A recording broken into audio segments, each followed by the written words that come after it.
colleagues, friends, chers collègues partout au monde, everywhere in the world. Irvin Studin, editor-in-chief and publisher of Global Brief magazine and president of the Institute for 21st Century Questions. Welcome to the state and future of the world post-pandemic and post-US election.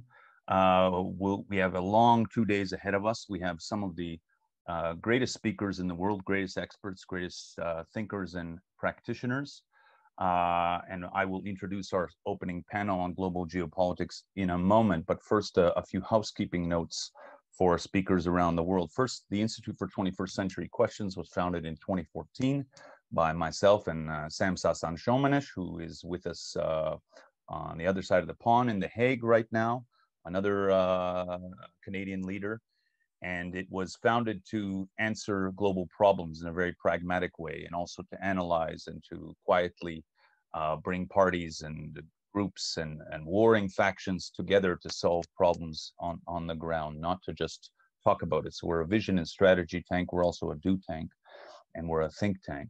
The Institute for 21st Century Questions also publishes Global Brief magazine, which was founded in 2009, which now has a very global profile, publishes in print in English and French, and then online to a very, very global audience. And we have some of the great writers and geobloggers from Global Brief with us today over the course of our hours together, and tomorrow as well. So bienvenue à tous et à toutes. A few housekeeping notes. First of all, thank you to our terrific 21CQ and Global Brief team.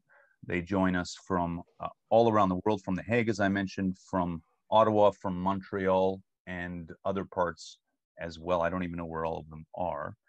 Faraz Hornavar is our logistics head. You know Faraz directly, all the 60 speakers, that he's been a logistical lead, very heroic work, so sincere thanks. Later today, we'll have Zachary Pakin, who will be moderating some of our panels. He's our senior editor. We have Brett House from Scotiabank, Deputy Chief Economist, who will be moderating our economics panel, and Sam Sasan-Shomanesh on the other side of the pond may be joining us to moderate the closing panel on day 2, but he sits with us in spirit, so thanks, Sam. If you have, for all our listeners, there are hundreds registered over the course of the 2 days from all over the world, so I don't know when they'll be joining us, but when you have questions, please make them professional, not play-by-play commentary, certainly collegial, and we will answer them in due course. The structure of the panels is about 40-45 minutes, organic Q&A, organic collegial discussion, and then Q&A at the end, led by myself, the moderators, and taking questions from around the world. For those who are interested in Twitter and the online space, we have hashtags. You'll see them. I think our Global Brief team is leading them, 21CQ as well. Something like hashtag GB, hashtag 21CQ, hashtag post-pandemic, something of that sort. We are recording most of the proceedings of the conference, so they will be streamed out over time, over the coming month. So the audience will be many-fold larger than joins us strictly in participation over the course of the 2 days. And again, we are live tweeting. There'll be several blogs and several writings coming out of this, to be sure. I'm Irvin Studin. I'm joining you from Toronto, Canada. I will shortly announce our panel, but again, to say sincere thanks to everyone. This is a historic time in both Canada and the world. We're coming off a major 2-day conference in Canada, which literally covered all of the landscape post-pandemic, and now we're going even broader. We're covering every continent in several languages. There'll be some of the proceedings en français, certainly towards the end of the conference. And we are doing it in a very ambitious way. Si Niagalé, vous pourriez parler en français. I want to welcome our opening panel. So far as we're ready to go, Ong Keng Yong is joining us from Singapore. He's the former Secretary General of the Association of Southeast Asian Nations. Ong Keng Yong, thank you very much. It is 10:10 p.m. in Singapore, so sincere thanks for taking the time. Andrey Kortunov from Moscow, Director General of the Russian International Affairs Council. Niagalé Bagagyoko is one of our prominent geobloggers, joins us, I think, from Paris, but could be from Ghana. She is both in Accra and Paris, head of the African Security Sector Network, also one of our top writers, and Andrey Kortunov is also one of our top geobloggers. Lloyd Axworthy, great Canadian, joins us from Winnipeg. I'm sure Lloyd Axworthy is a former multiple minister, but most prominently Minister of Foreign Affairs of Canada of considerable achievement. So hello, Lloyd.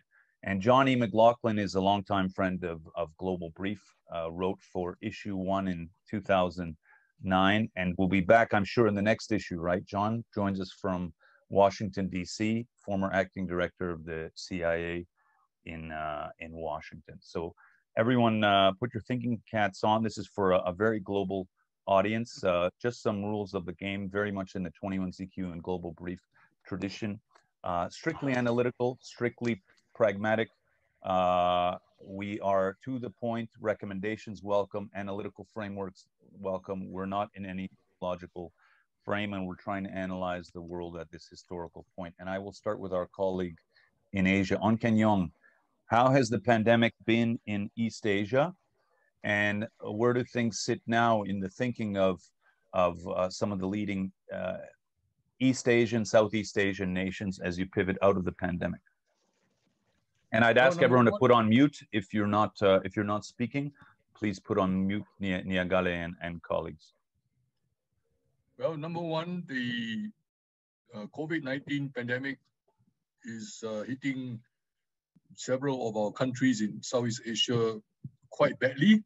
Yeah. For those countries in Northeast Asia, namely China, Korea, Japan, we thought that the situation was much under control, but a new wave of infections has come up.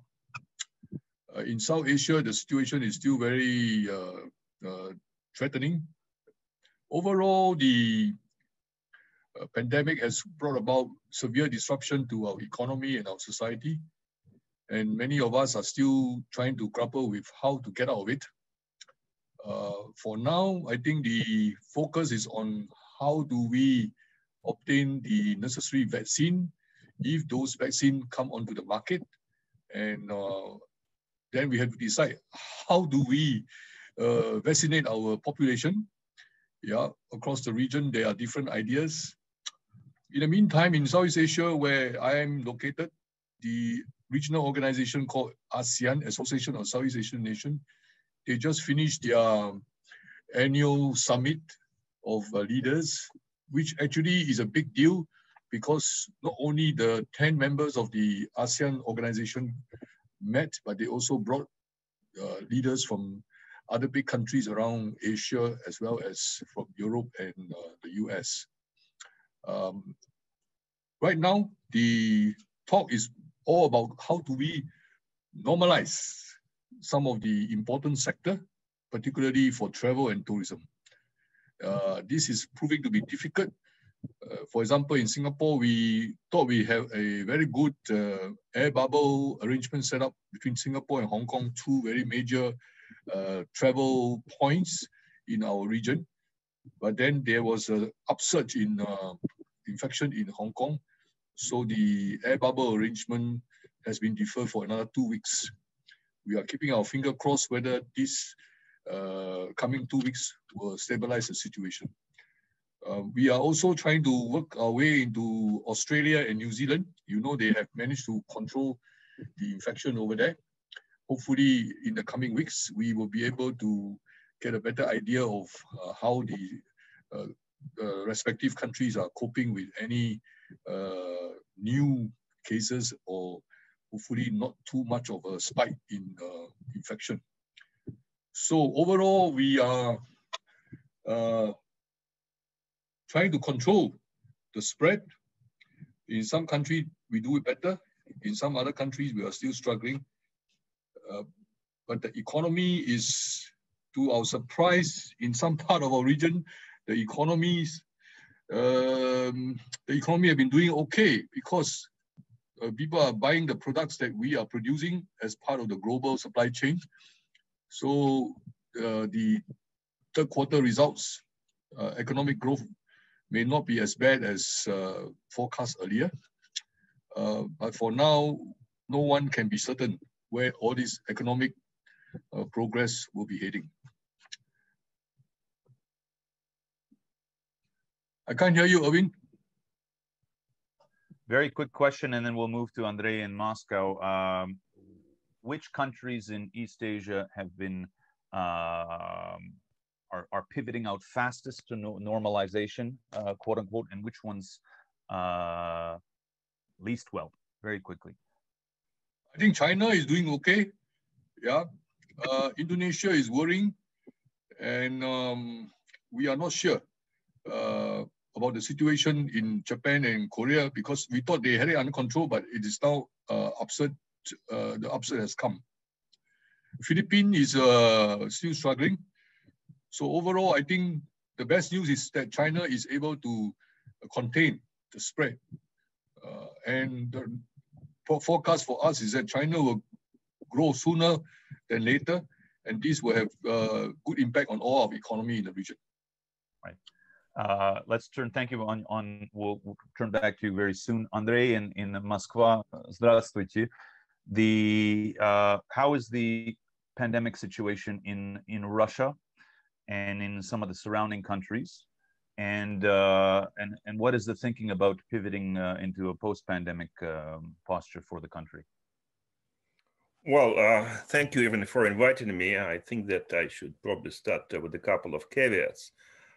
First of all, of course, the pandemic is not over, so it's premature to talk about a post-pandemic world, at least for Russia and the neighborhood.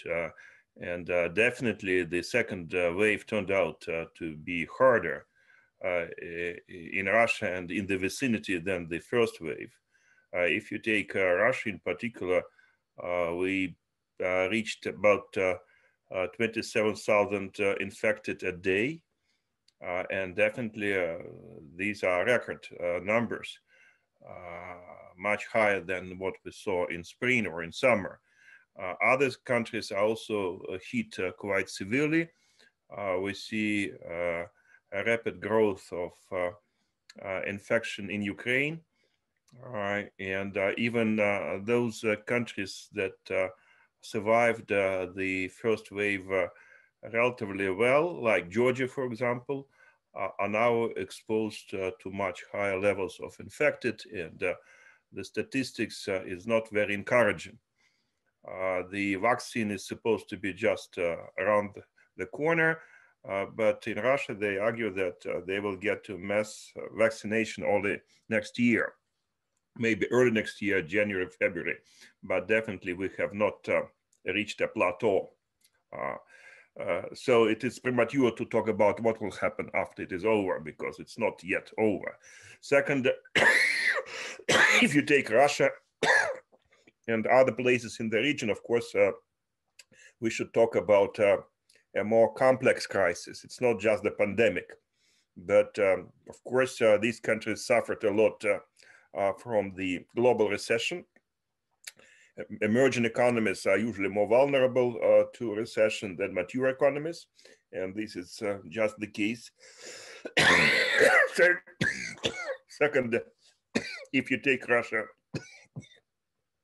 it also suffered from the rapid decline in oil prices,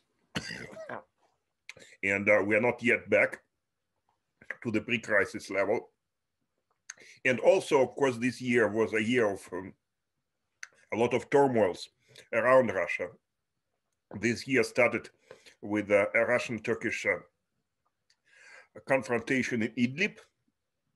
We nearly got into a direct collision with Turkey, and it ends with the war in Nagorno-Karabakh, which again is a major test, not just for Armenia and Azerbaijan, but for Russia as well, as the main power broker in the region. So having said that, let me also add that when this whole thing started, I personally hoped that the bright side of the pandemic would be some kind of reconciliation between Russia and the West, that Russia and the West can consider a common challenge like the pandemic and probably reconcile some of the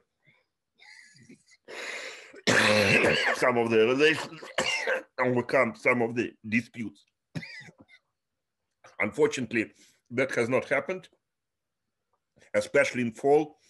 We saw a very rapid deterioration of the relationship, and it was partially caused by the unfortunate Navalny case, but not only. Now we see the Normandy process blocked, no progress on the Minsk agreements implementation on Ukraine. We see a new set of sanctions, first by the European Union, but later on by the United States on Russia. I think that we will probably see more sanctions under the Biden administration. So basically, I have no particular reasons to be very optimistic.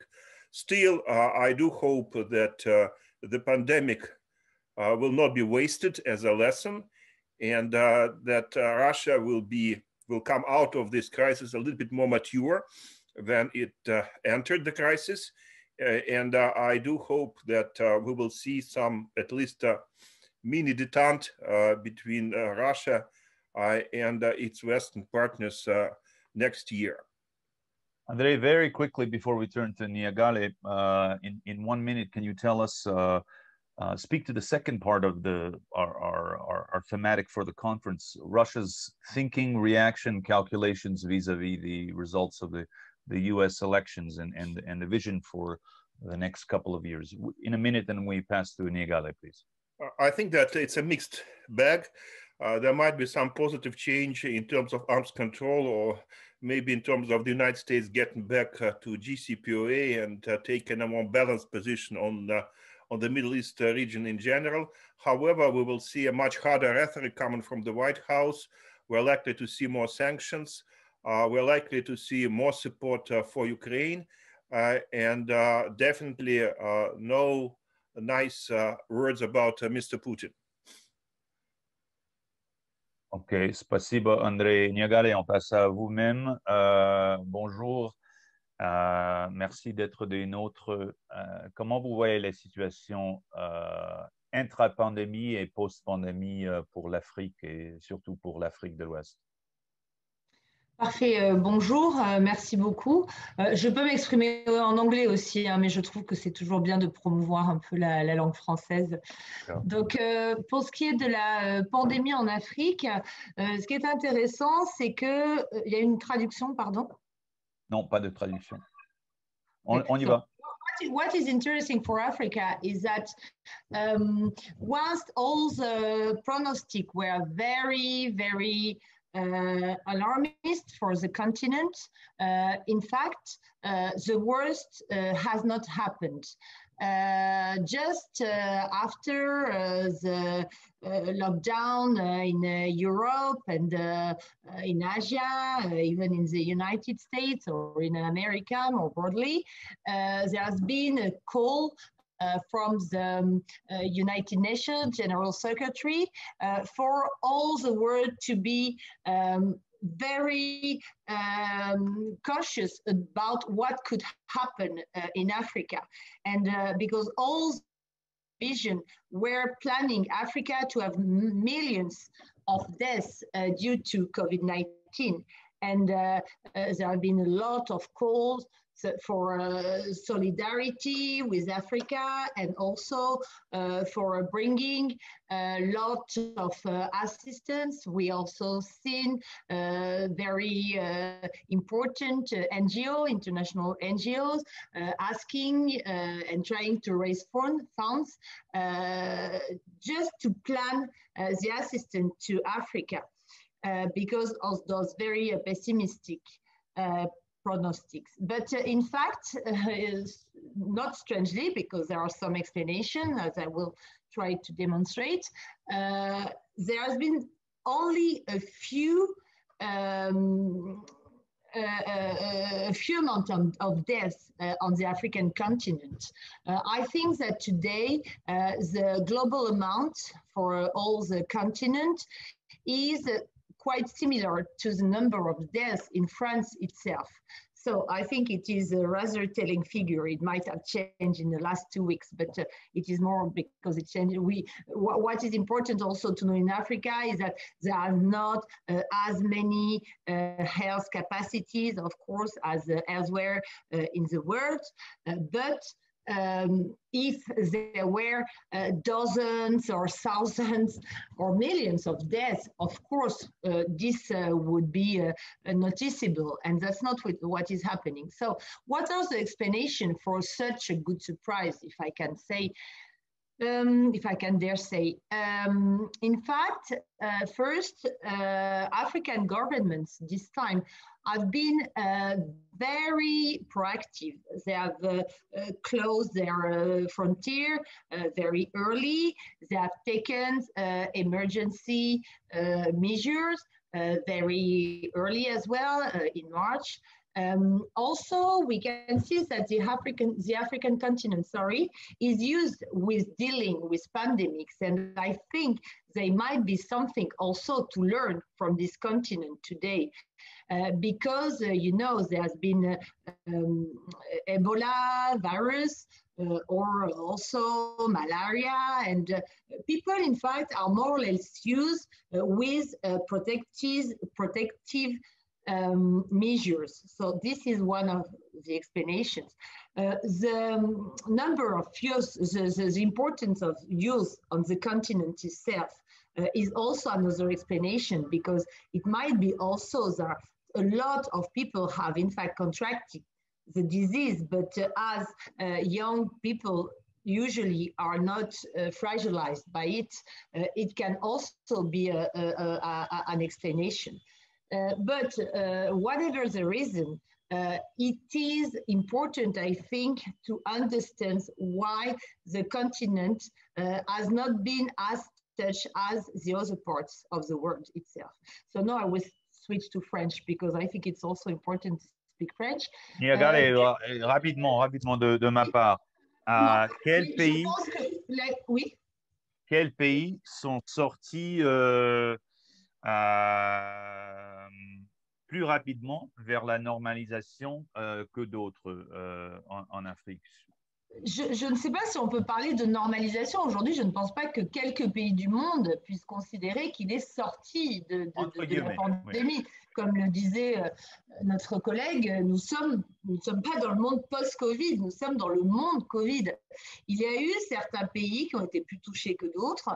C'est le cas de l'Afrique du Sud, par exemple, et j'allais en venir, ou certains pays du Maghreb, l'Algérie en particulier, où il y a eu un plus grand nombre de cas, mais pas de morts.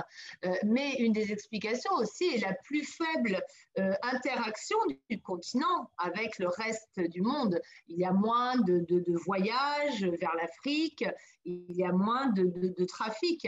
Mais malgré tout, ce n'est pas la seule explication. La principale conséquence, en revanche, pourrait être, comme partout, largement économique. Très rapidement, puisque vous êtes souvent en France ou basé à Paris, comment vous comparez la réaction de l'Europe à celle de l'Afrique vis-à-vis de la pandémie?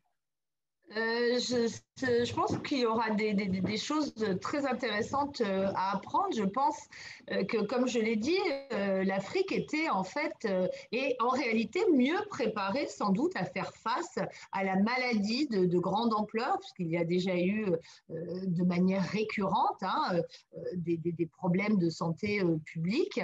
Ça, c'est la première des choses. Et la deuxième est que les gouvernements africains, qui sont pourtant très dépendants de l'Europe, ont aussi eu le courage de prendre des mesures fermes. Encore aujourd'hui, le Niger, alors ils viennent un peu d'assouplir les mesures, mais je vous donne cet exemple. Jusqu'à la semaine dernière, pour aller au Niger, il fallait être prêt, même avec un test Covid négatif, à rester en venant d'Europe ou de l'extérieur en quarantaine pendant 7 jours en donnant son passeport. Donc, il y a certains pays qui ont adopté quand même des mesures de protection très strictes. Ok, merci Niagalé. On retourne à vous-même pour parler de la réaction pan-africaine aux élections américaines. On passe à notre collègue et ami Lloyd Axworthy à Winnipeg. Lloyd, bonjour. Hi, Lloyd. You can unmute. Lloyd, I know you're in Winnipeg, and Manitoba is bearing the brunt of some of the Canadian pandemic stress, and I think Winnipeg in particular is in lockdown. How do you judge the situation to be or to have been intra-pandemic in Canada first, and then if I may, as a second point, what is the Canadian reaction politically and strategically to the result of the American election? Well, let me say first, I appreciate the opportunity to join distinguished panel and look forward to the remarks, and particularly your effort to try to bring together a global view on these matters. Specifically in Canada, like many other parts of the world, we're heading into what they call the second surge, and unfortunately, the lessons learned from the first surge are being very difficult to apply. As you all know, we have a federal system with very strong provincial governments. At the opening of the epidemic last spring, there was a lot of solidarity, unification between governments. That's breaking down. There's now sort of a fragmentation taking place in terms of national efforts. In particular, we're getting into that kind of really difficult, troubled waters of what I call vaccine politics. Who gets it? And where's the allocation? And what's the weighting? And the delivery system itself. And that is increasingly becoming a matter of real debate. Right now, looking out my window, I've got half a foot of snow, and it all looks very sort of a wonderful Winnipeg winter coming, except that we're all locked down and have been for several months. And it's now becoming a point where everything is restricted. That brings about major changes. For example, in schooling, very deep concerns about the impact on children and education because of the really kind of terribly unorganized or unmanaged system of how do you deal with children and schools. We have a son who's a school teacher just beginning this year, working up in one of the Northern First Nations, and it's almost impossible, even with all the best efforts on online learning. That's causing a lot of, I think, sort of reaction and problems, because with the lack of the school system, it has huge impacts on employment, on women. There's a lot more incidents of violence in the homes, and uptick on really issues of personal negligence. So to go to your second point, we are also, well, I guess I would use the old Mexican phrase, when it comes to the United States, so close to the United States, so far from God. We are sharing the continent, maybe John will speak to this, of a pandemic that's out of control in the United States, with a president who's flailing away until his term comes to an end. That's had major repercussions on Canada, because we basically had to try to close our border. And we have 80, 90% sometimes of our economic exchange and trade with the United States. The trucks are still passing, but there's a lot of other things that have to be curtailed and restricted. And what's interesting, Irvin, and I just want to throw this in perhaps for a response from some of the others on the panel, that whole sort of reaction is being compounded by the increasing demands of climate change in North America. You've all seen the forest fires, the droughts, the hurricanes. In Canada, it's very much affecting our Arctic North. We are really having major issues related to volatile weather. And we understand that just as we're not really able to get a collaborative agreement and system of governance internationally on the epidemic, we're not doing very well in climate change either. So there is some hope with the Biden election. Donald Trump was just a disaster for us and I think for the rest of the world. But he made all kinds of efforts to protectionism, undermining security, and probably as Canadians who have really, in the last 70 years, put our trust in working in international, collaborative, cooperative organizations, multilateral issues, the fact that it's been so badly undermined. Now, it's not just President Trump who's been responsible. There's all kinds of people in Europe who are doing the same thing. I just read the papers this morning. Some of the Eastern European, Hungary, Poland, Slovakia are refusing to deal with the migrant issue. And as you know, I chair the World Refugee Council, and we're deeply concerned about the increasing level of migration, and yet the ability to cope with that, to govern it, is being regressed as we go. Every day, there's more efforts to hunker down behind the borders, to put up barriers, and to forego basic commitments to provide for those who are displaced persons, forced migrants, because of change in climate, because of conflicts. And I would just share this with you, because of the breakdown in the economy that we've just heard about in parts of the southern globe, it's the people who are in the camps and displaced who are the last in the queue. They have nobody speaking for them on these issues.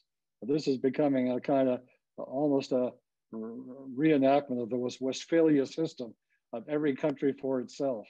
And as a result, those who are stateless, who don't have roots or representation or citizenship are the men who are being most affected and victimized. So I think for us, I'll just leave with this, there's an emerging debate as to whether we go back to, quote, normalization, do things as we did, or take the lessons from the epidemic, which bared open so many of the inequities, so many of the disparities, so many of the dysfunctions going on in the world, and do something more of a reset. And I think it's almost becoming a political, a lot of conservatives say, no, it's normalization that we have to do. But normalization is impossible when you've got this kind of multiple impact coming at you in an interlaced, integrated way. And therefore, I think the issue that you've, in your magazine and the Institute have been following about how do you integrate and find systems of governance, I think that's increasing a preoccupation for us in this country, because without it, I think we all suffer and our own security is deeply threatened. Thanks, Lloyd. We're going to return to that. And of course, the Arctic we're going to cover in earnest tomorrow, including with Bob McLeod, former NWT premier, and representatives from Russia and Finland and some other countries. So, and colleagues, please do touch on that as well. And topics raised by Lloyd. I'm particularly distressed about the education collapse in Canada in particular, but across the world. And of course, that will have a huge geopolitical consequences very, very soon. So I want to turn to our friend John. John is in Washington, D.C., legendarily wrote in the opening issue of Global Brief in 2009, something called Conflict 5 Years Out. And it was a running one-pager that he wrote about 3 or 4 times. And to his credit, he gave himself at best a BB+. That is very difficult to predict what was happening. And this pandemic, of course, never came up in any of the writings. But I think, I dare say, most countries, particularly outside of Asia, wouldn't have thought about it except in the abstract. So, John, how do you assess the consequence of the pandemic thus far for the United States? And how do you see, I guess, in a pithy answer, the immediate consequences of the results of the U.S. election for the U.S. and the world? Yeah. Or you can mute. Yeah. Thank you, Irvin, for the invitation. I appreciate your global audience and the fact that you always put together such a diverse set of views, truly global in nature. Well, it's no secret, and Lloyd has alluded to it, that the United States is in the midst of clearly the greatest crisis since, let's say, the mid-1960s, when we were in the throes of the Vietnam conflict, and perhaps greater than that because it's so multifaceted.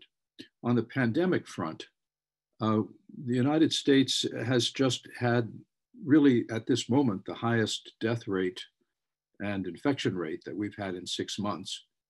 Just yesterday, we had 126,000 infections in the United States, and we currently lead the world in both infection and death rate as a percentage of population and so forth. So we're in very bad shape on this. This stems from two things, I would say. First, we have not really had, if I can be frank, and how else could I be in this conference? We haven't really had a national policy coordinated across our government in what we call a whole of government way, which is what is required here.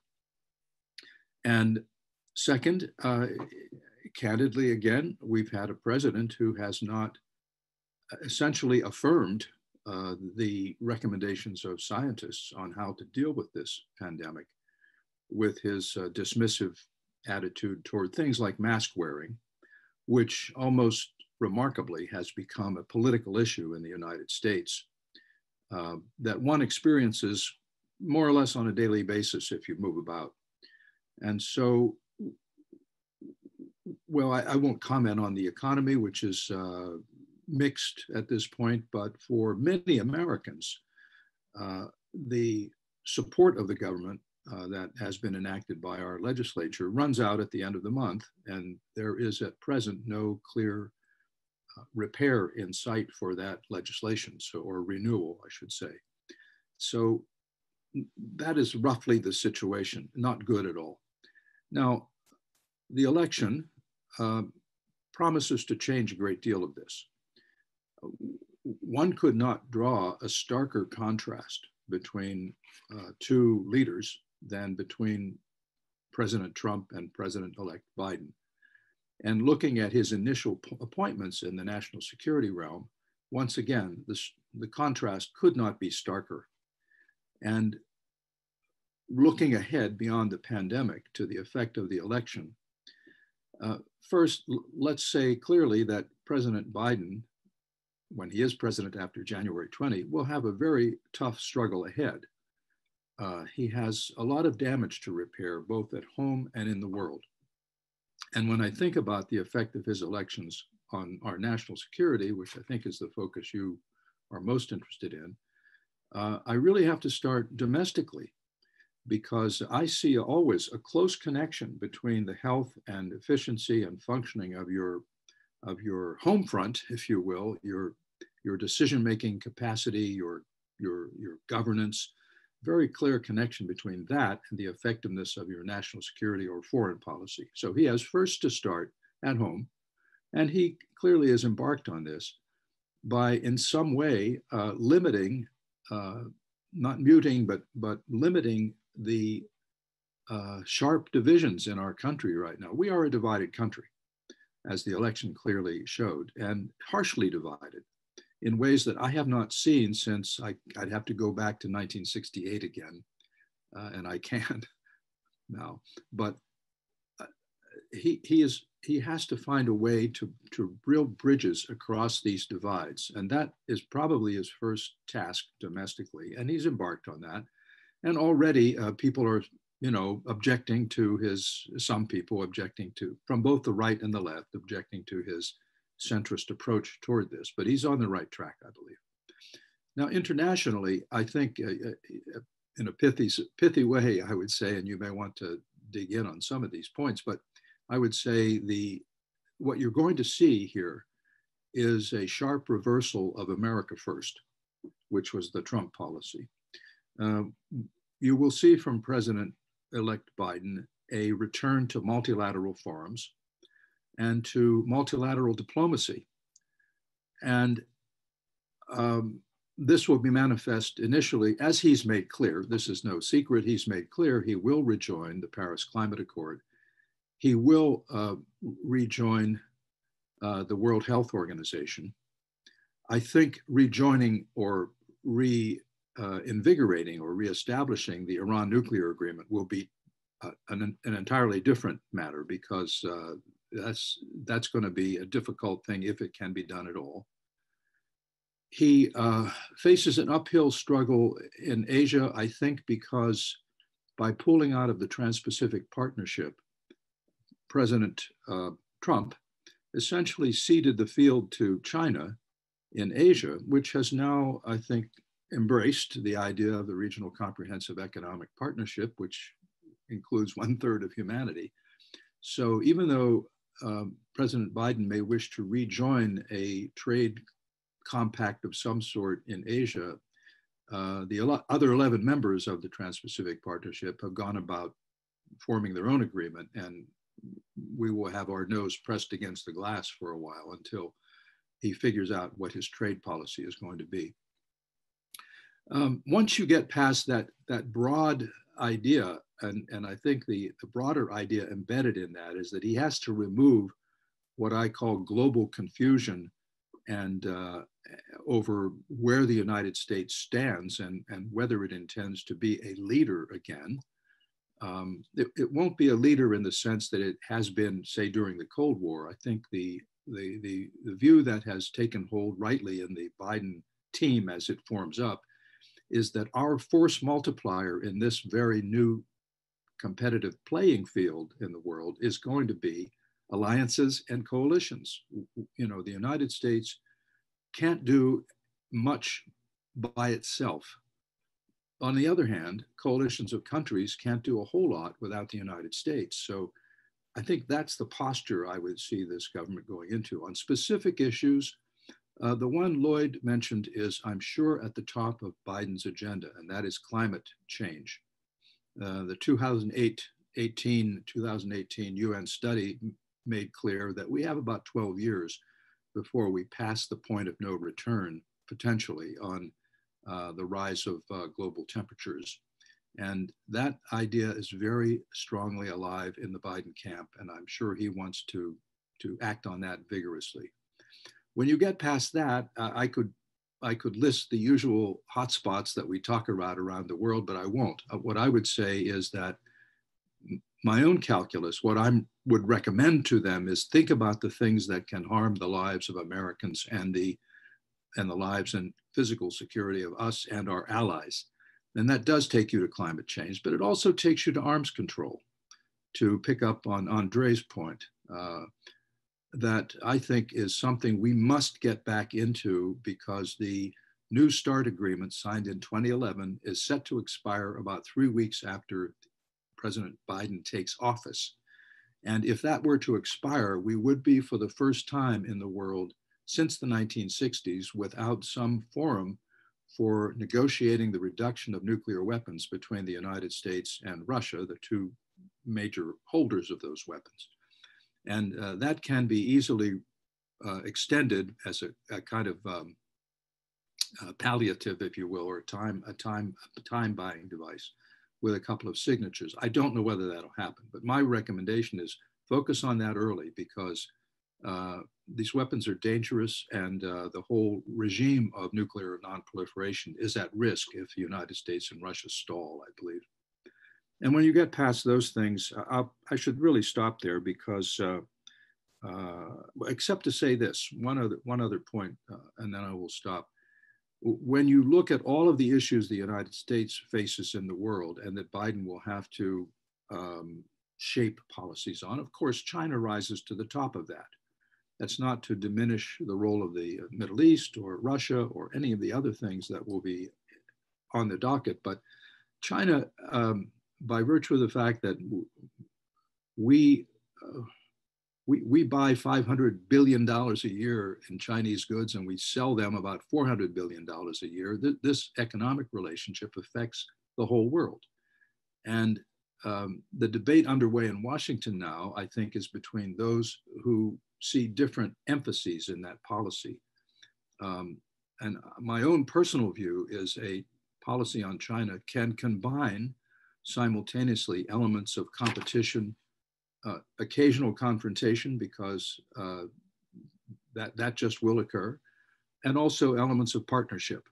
So I think anyone who's looking to characterize that relationship with terms from an era that is gone, like Cold War or containment, is failing to understand the complexity of that relationship. So there, I think that will all have to be hammered out among the people in the national security arena working with Biden.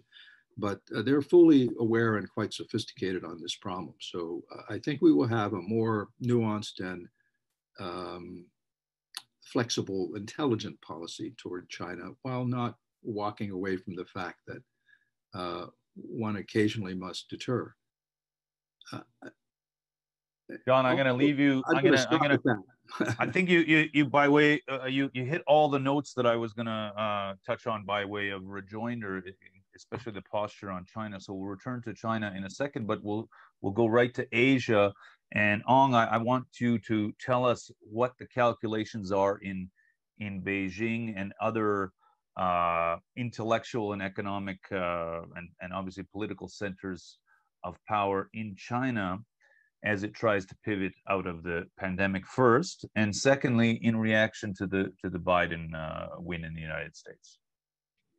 Well, number one, I think the main thing would be to reassure all China's neighboring states and key trading partners that China has a good control over the spread of the COVID-19 pandemic, and that vaccine is available.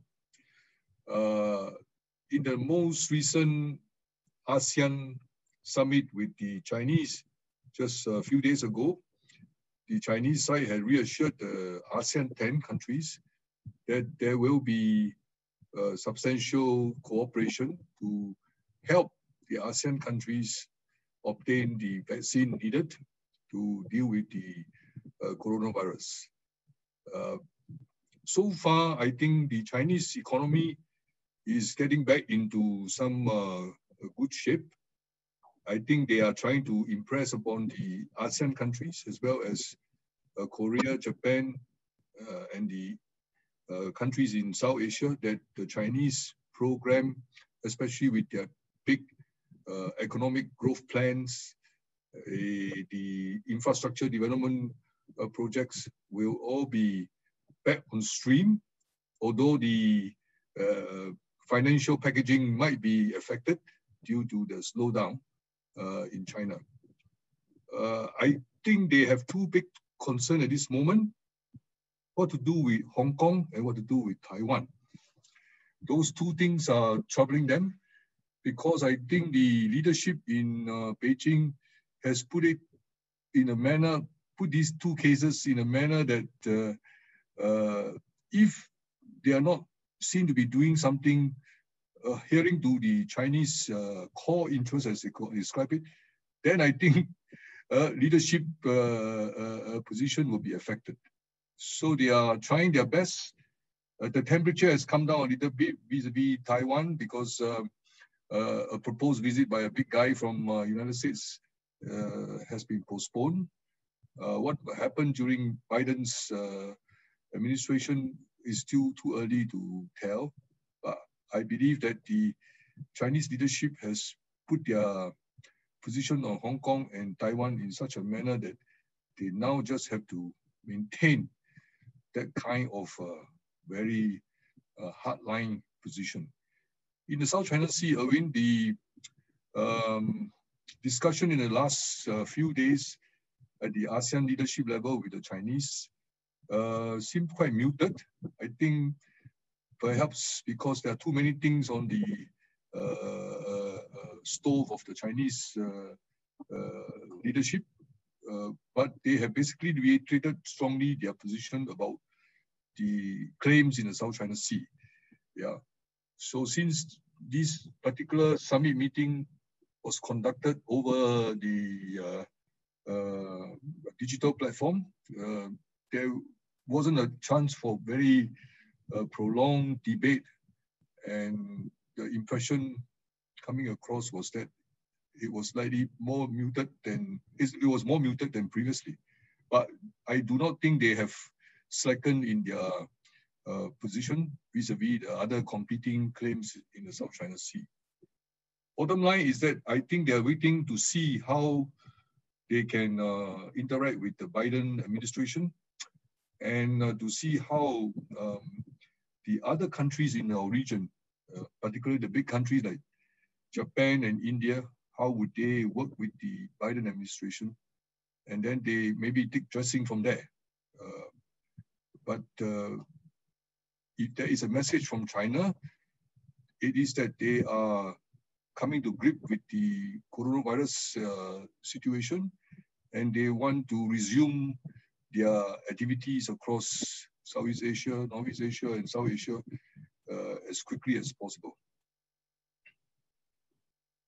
There's a question from our listeners, and by the way, at the end there are many questions coming in directly to the team. One question from our listeners is, can you tell us about the Regional Comprehensive Economic Partnership, what that is, its impact on ASEAN, and ratification processes and prospects, very quickly? Yeah, basically this Regional Comprehensive Economic Partnership originated from an ASEAN idea to combine all the individual ASEAN free trade agreements with China, Japan, Korea, Australia, New Zealand, and India. And as we went into the negotiation 8 years ago, many other issues were thrown onto the table, and it took a long time to settle some of these issues. Finally, 2 years ago, we came to a conclusion at the talks, but then India decided to take a different stand. It was concerned with the domestic reaction to India's role in the RCEP. So India started to move away. And the last 2 years here, we really spent on persuading each other that India could rejoin us later on, but in the meantime, we should go ahead and do it without India. Of course, the Chinese side has taken the advantage of the signing of this RCEP to sing a lot of songs and make a lot of narratives about how the Chinese side will benefit from this big, huge economic partnership. But inside the partnership, there are many issues.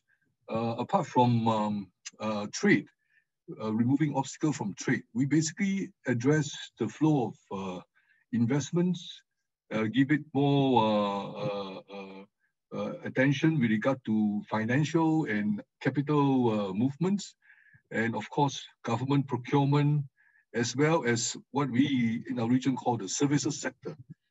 Many of these services sectors were subjected to or are still subjected to various restrictions.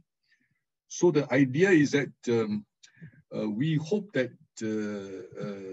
all the signatory, so 15 of us, will be able to quickly go through our own domestic processes and settle the ratification ASAP.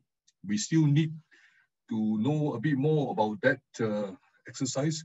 Right now, everybody got the signatory, got the signed document home. They have to now activate their domestic processes. But we hope to do it quickly within the coming 12 months so that we can activate this partnership agreement. For now, there is a bit of boost to our stock market and economic forecast because of this coming together of 15 economies in the region. Definitely trade will benefit, yeah, but whether the other goodies planned for in the partnership can be activated soon enough remain to be seen. Thank you, Ong. Andrey, you can unmute. Andrey, I have two questions and then we'll pass to Niagalé. One is internally in Russia, there's a lot of reporting on succession and I wonder what you see as the prospects for the leadership of Vladimir Putin over the next 5 years, whether it will be stable or there's a succession issue or dynamic. Of course, that is true for the succession issue reigns supreme across at least 12 of the former 15 Soviet republics. So that's the first one. And secondly, turning to China, how is Russia, given the results of the American election, looking at Beijing today, coming out of the pandemic? Well, speaking of succession, you probably know that we have just gone through constitutional reform. So in theory, Vladimir Putin can hope for 2 more terms, which is a lot since each term is for 6 years. So in theory, he can continue to lead the country till 2036. However, I don't think that it's likely to happen. My guess is that the political transition in Russia has already started. And I'm not sure that we will see Mr. Putin around, let's say in 5 years from now. The process will be painful. I think there is a choice between what I would call a soft landing for the system and a hard landing. I do hope for a soft landing, but this is something that remains to be seen. But it's clear that there is a generational change underway in the Russian Federation, including that in the political establishment, and also, the population is changing.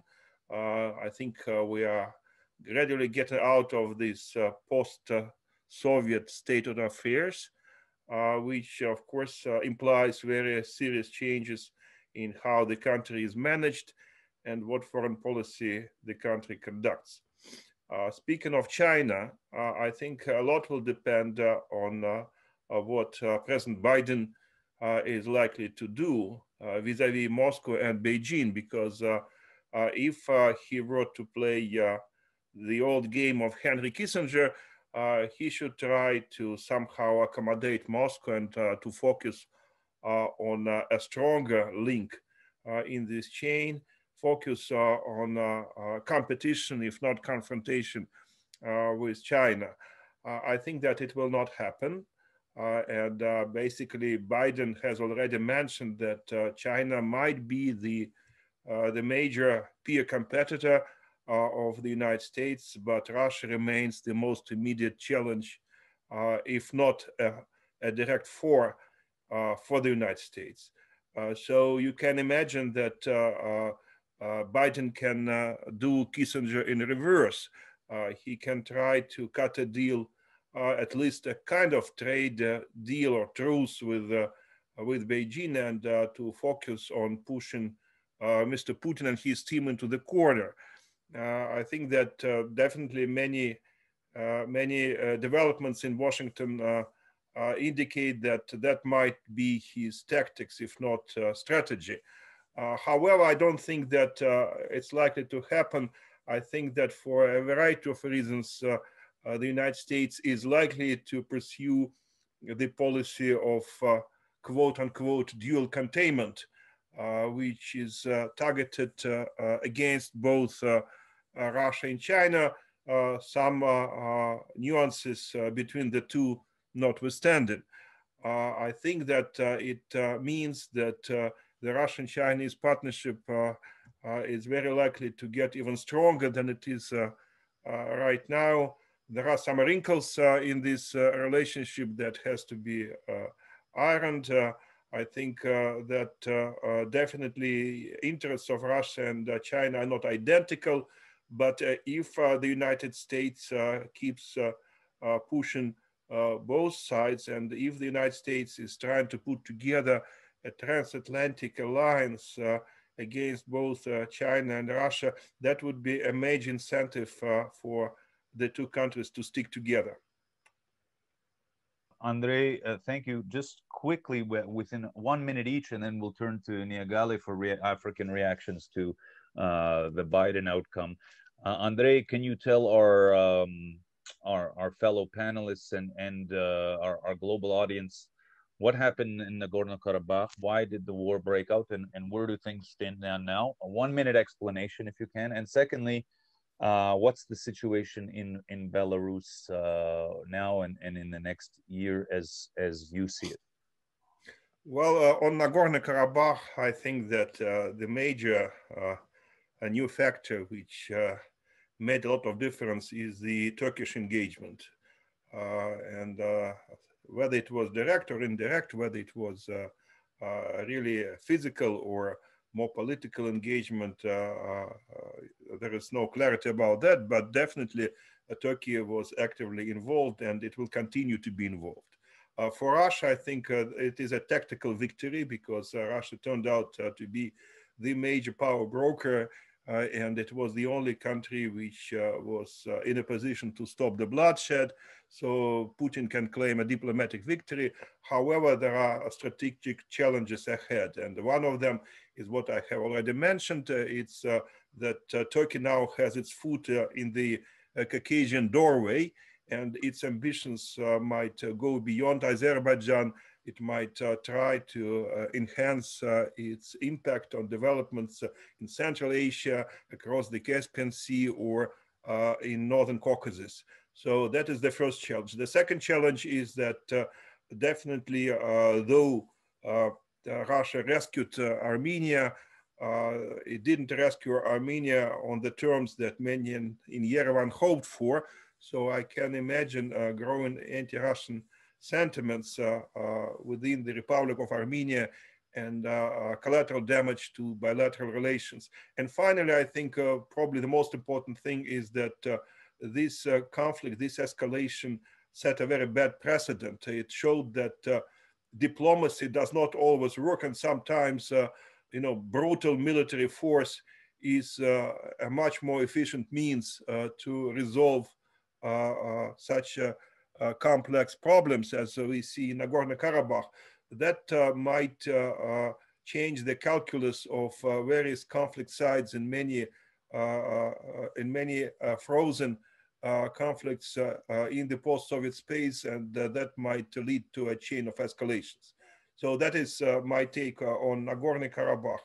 On Belarus, I think that again, we are in the process of a very painful transition. So far, Mr. Lukashenko is still in charge, and the power apparatus stays loyal to the Belarusian leader.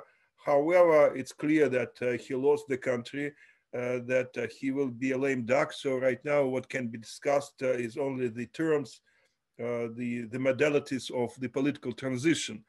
I think that Russia would prefer an in-house transition, to see Lukashenko being replaced by a younger, a better educated, more charismatic leader from within the Lukashenko team, while the political opposition, of course, insists on new elections and a very radical constitutional reform, which will change not just the leadership, but the political system of the country at large. Thank you, Andrey. And of course, to our listeners around the world and to colleagues, we have a big panel on the former Soviet space, very comprehensive, coming in a couple of panels from now, and we'll cover Central Asian republics as well, and of course, Belarus and Nagorno-Karabakh. Niagalé, what are the reactions in leading African states, as far as you can tell, or perhaps some of the African states in which you're more expert, to the Biden outcome in the United States? To be honest, I haven't seen a lot of positive nor negative reactions.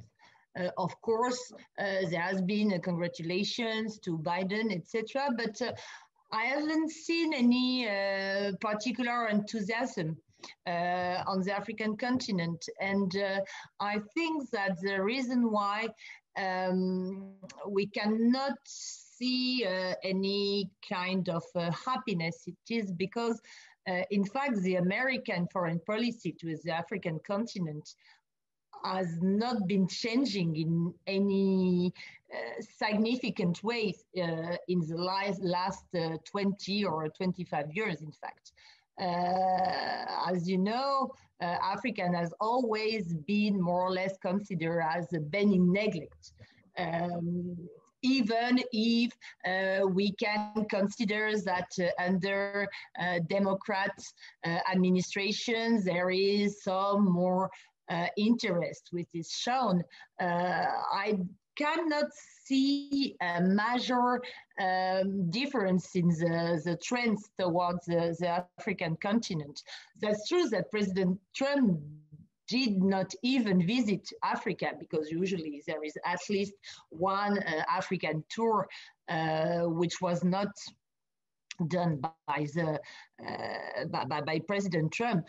But I think that if we look at the more the most important trends of the foreign and security US policy on the African continent, there has been a loss of continuity, which means that we are still seeing that the Americans continue to trust the Europeans, and in particular France, to take some leadership on security matters, even if, of course, there is an important support from a logistical point of view and intelligent point of view, which is provided, for instance, in the Sahel by the African Command to the Barkhane operation, for instance.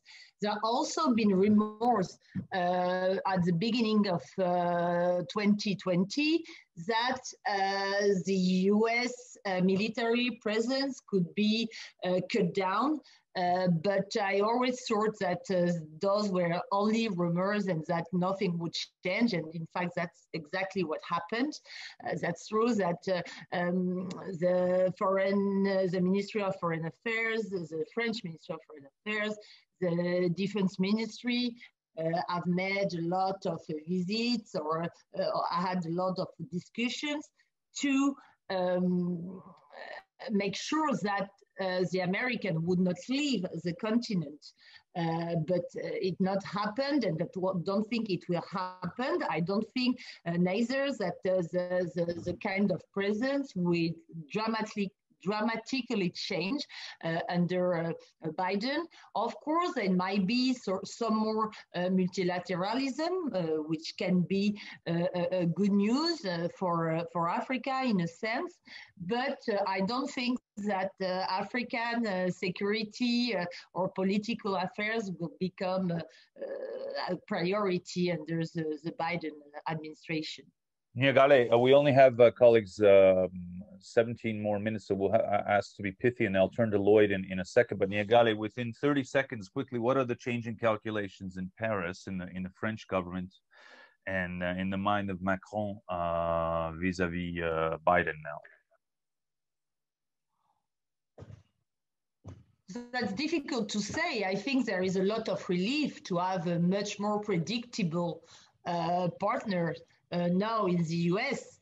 But you know, I think that now the top priority of President Macron is to be able to take the lead of a new European coalition, being able to constitute a kind of bloc against the United States on the one hand and China on the other. So I think, yes, there is a lot of relief because, of course, America will be back in multilateral agreements, such as the Paris agreements.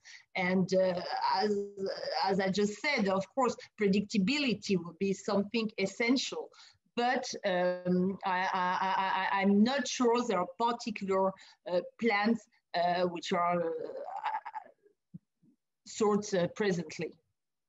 Merci, Niagalé. Lloyd, in my own work, but also this came out in very sharp relief in our national two-day conference led by our institute at the end of last month. Canada is in the midst of not one crisis, the pandemic or public, but indeed 6 crises: economic, education, institutional. There's a national unity crisis. And the one about which I would like to ask you is a crisis of great international weakness for Canada. I mean, great vulnerability, a very, very poor enemy to ally ratio. Do you see it thus, and how do we remedy that state of affairs? Canada's a big country. It's an advanced country. It's got an increasingly wicked geopolitical space surrounded by very big powers, one of which is familiar to us and others that are less familiar to us. How do you see things, and what are moves that can be done by leadership? Well, I think to begin with, Irvin, there is going to have to be a very serious rethinking of the exact questions you raised, because what you do domestically and how you plan for your own governance, where degree of democracy, degree of social equity, the degree of management of climate, environment, water, all these issues are really, in many cases, hamstrung. I think the epidemic has really pushed out the consideration of so many of these related and connected issues. But there is an understanding that we have to recalibrate our kind of strengths and weaknesses. We have some really important strengths. We are an agricultural powerhouse in the world. And when one of the dominating international issues is going to be food security, how do you supply enough food for people, especially because of the impact of climate? There is going to have to be a major initiative to take our capacity and our capability in the field of food and be able to develop a much stronger set of relationships and supplies and research into that area. We're also, I think, very much in terms of a privileged country with a good social system, a decent, stable government, and one of the advantages is having our relationship now with a newly sort of constituted government of the United States. We've always had this notion of shared values. The last 4 years has broken a lot of those commitments and those feelings along the way. I think the rebuilding of that, as John McLaughlin mentioned, is going to be part of the repair work. But this is a personal one. I'm not reflecting government policy. I'm saying I think it would be a mistake just to go back to where we were and think that we can do a little refurbishing, a little sort of housekeeping. I think, for example, when John says Joe Biden wants to rejoin multilateralism, the WTO, the UN, things of that kind. To do what is the question. And how do you begin to bring these things together in a way that actually works? We saw the total sort of weakness of the World Health Organization. Well, one reason is, if you look at the record, 10 years earlier, the budget of WHO had been cut by close to 50 to 60%. They didn't have a capacity for early warning, for early response, for a global network. It was basically becoming an advocacy group. Same thing with the WTO. It's okay to rejoin the WTO, but with all the new regional trade organizations, to what degree will it have some kind of ability to put together a new trade packages, particularly around this nexus of trade and environment? I mean, what we're really beginning to see is that there's what you do in terms of opening up trade as a vehicle by which countries can become more participatory in the new green technologies, more participatory in working on collaborative efforts on fresh water, things of that kind. Those are not the normal national security issues that somebody gets. I mean, it's, as you recall, Ron, when I was foreign minister, talked about human security, impacts upon people. And John mentioned that in his construction. Let me give two other areas which I think are real concern. One is the cybersecurity issue, which I know your institute has been working on. But here's the problem, is that now 80% of the disruption in cybersecurity are on private institutions, businesses. I mean, there's a whole raft of ransoming going on with hospitals in North America in the midst of a pandemic. And if you cough up $50 million, we'll return your database into a major hospital or health system. And the second one, of course, is the one that John raised, is the nuclear issue. I mean, I am a product of the 60s. So I still recall marching around asking for test ban treaties. But here is the real change that's going on. The nuclear system is not static. There's major changes going on. Yesterday, the United States Navy announced a new system of ballistic missile defense on ships. That will totally change the whole sort of equation between nuclear and non-nuclear and between nuclears. That will be a provocative measure for Russia and China and all the rest of them. There's a real destabilizing going on. At the same time, there's a shredding of any kind of management or control or sharing. Trump wants to pull out of the open skies before he leaves. There isn't much left in there. I mean, I was been part, I guess, for 50 years of discussions about how do you put some guardrails, some constraints, controls, remissions on the threat of nuclear holocaust. And what's been happening is those have been coming apart at the seams in the last 4 or 5 years. And not just because of the United States. I think Russia hasn't been particularly helpful. China has been sitting in the corner. It doesn't say much about it other than what's happening in space. But there has to be a very different involvement. I mean, but remember, 120 countries just ratified the nuclear ban treaty. So all the non-nuclear states are saying, hey, folks, we're in this game too. It's not an exclusive club. So I'm just simply saying, when we talk about going back into multilateralism, it's not simply taking up the empty chair. It's going back with some kind of an agenda. And that's where I think there has to be a much higher level of not just of idea sharing about where do we go and how do we get there and how do you apply it. And that I think is something that's deeply missing in our present international context, where everybody is pulling inside their borders. They think only internally, what do you do, and not really thinking very much about how do you connect, how do you interconnect. And I think that's, let me just close with one opportunity. Through our World Refugee Council, we've been sponsoring a large-scale digital exchange with refugee women, several hundred around the world. We bring them together. What is their basic concern? They don't count. They've got no place to go. And yet we're talking here about hundreds of millions of people who are basically at the end of the queue. That is something that if we leave it unattended, if we let that whole system, an international system of caring for displaced persons to collapse, which is it's on the precipice of doing, then that is going to have a huge economic impact, a huge impact on disease control, public health, and certainly on conflict. So I think we have to get our heads around it. I mean, my head's getting kind of gray and old at this point in time. But when we talk about a new generational change in Russia, and I see it happening in our own country, I'm sure it's happening everywhere.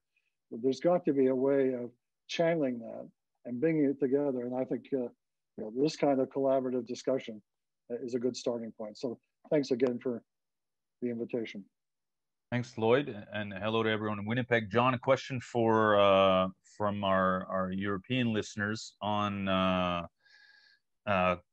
the Institute. Our Institute has a conspicuous interest in international criminal justice. Question about the behavior, decision-making of the Biden administration. What will happen with sanctions on some ICC officials? Will those be reversed or will those be forgotten? What is your sense very quickly? And then after that, I want to turn serially from Ong through to Andrey, Niagalé, and back to Lloyd and John, a minute each just to give some predictions as to what the next year or two will look like, and literally a minute each, because we're pretty, unlike my typical tendency, we're pretty strict on time in this conference. John, over to you. On that question, I have to say candidly, I really don't know. Every administration in the United States, when it takes power, this has been my experience serving through 7 of them, it takes about 6 months to stand back and evaluate all of the policies of the predecessor and where things stand. And that will happen in the Biden administration. On the ICC, I suspect that is not something that is on their table yet, but it will get on the table. The United States has been skeptical of joining the ICC, as you know, and I suspect that skepticism will persist in the Biden administration. because it was there in the Obama administration. And I just leave it at that for now. And I wanted to respond to a couple of other things, but I'll wait till you do the roundtable here. We'll start with you, the roundtable. John, within a minute, just tell us what to look for over the next, let's say, 2 to 5 years, some predictions. This is John McLaughlin's special, the state and future of conflict and peace. Well, I think I have to start at a broad level, in part responding to what Lloyd said, because I don't disagree with his point that you just can't rejoin institutions and take up the empty chair. I don't disagree.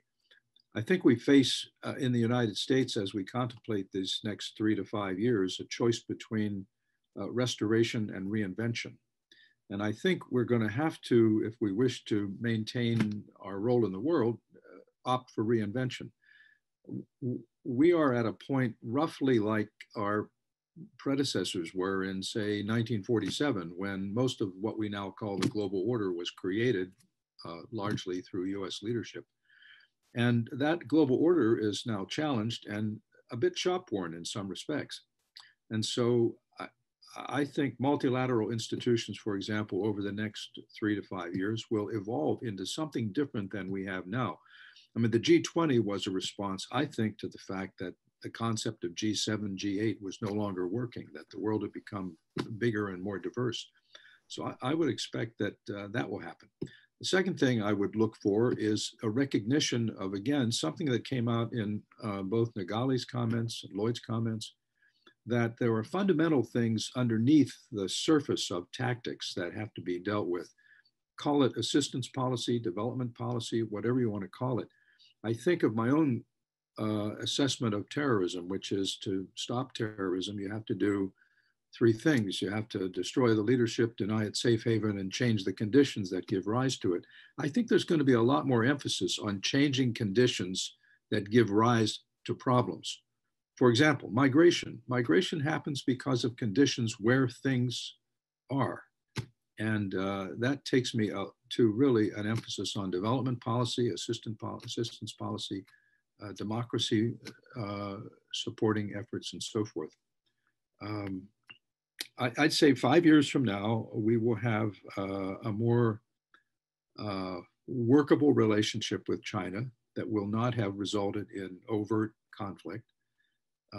With Russia, I would make the point, I understand Andrei's point of view here, but I would say one thing I would anticipate in the next 3 to 5 years is an increase in official contact between Russia and the United States. I think Andrei might agree that it has been, for the last 4 years, at a really, maybe the lowest level that it has been in modern times.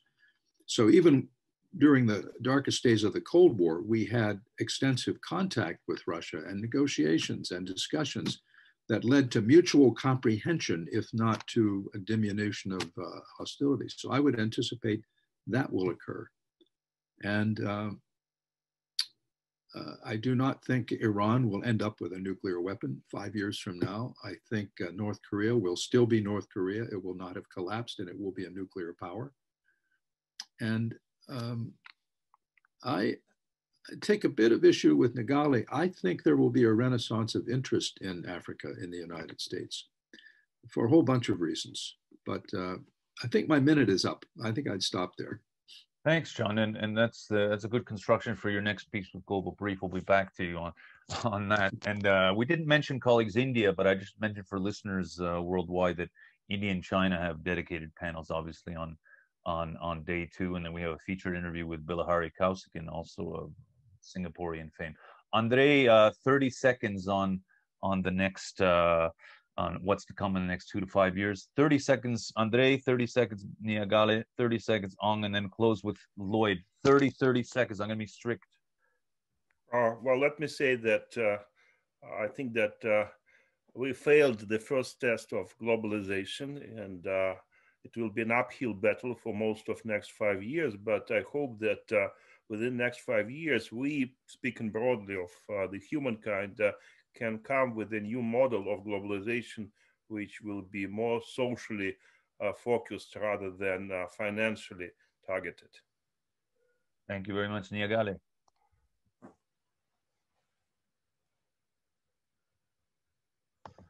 Yes, thank you very much, and thank you so much, John, for your comments on the American foreign policy on the African continent.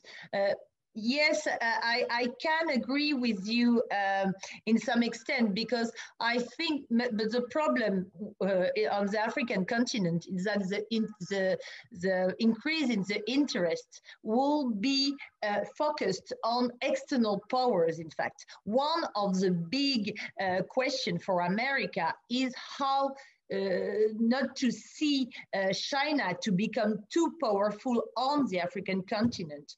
And this has been a major concern of the Trump administration, and I think it will continue. And also do things that the economical interest on the continent will continue, but this and could increase as well. But I don't think that from a political, strict political point of view, this will change.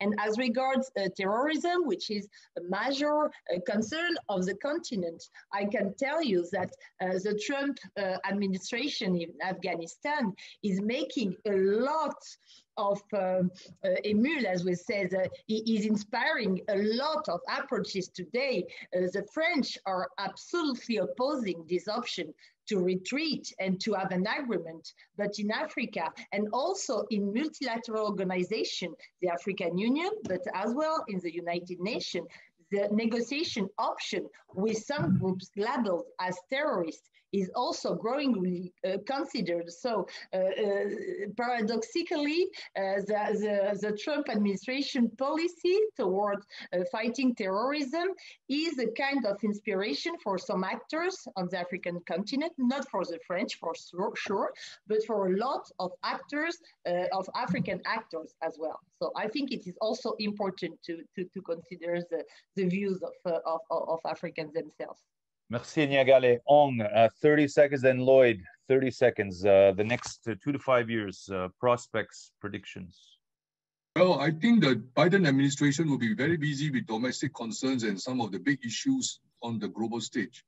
So I would recommend that the Biden administration use ASEAN. We have been in the region for more than 50 years.